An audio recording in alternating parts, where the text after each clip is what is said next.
Hey everyone, welcome back. In this video, I'll show you how to fix Krisp AI not working in 2026. If Krisp isn't removing background noise, won't open, or isn't working with your meeting apps, this guide will walk you through the most common solutions step by step. First, open the Krisp AI application and make sure you're signed in to the correct account. If you're signed out, log back in and check whether the issue is resolved. Next, confirm that your microphone and speaker are selected correctly inside the Krisp app. Choosing the wrong audio devices can prevent Krisp from processing your audio.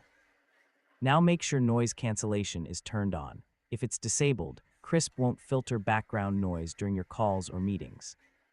Next, open your meeting app, such as Zoom, Google Meet, or Microsoft Teams, and verify that Krisp microphone is selected as the input device. If you're using Krisp for output audio, select Krisp speaker as well. If the problem continues, restart both Krisp AI and your meeting application. A simple restart often fixes temporary software issues. Now check for updates to the Krisp AI app and install the latest version if one is available.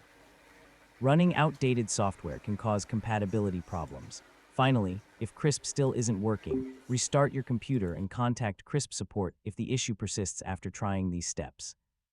And that's it, you've successfully learned how to fix Krisp AI not working step by step. Your audio should now work properly with clear background noise cancellation. And don't forget to like, share, and subscribe for more helpful tutorials just like this.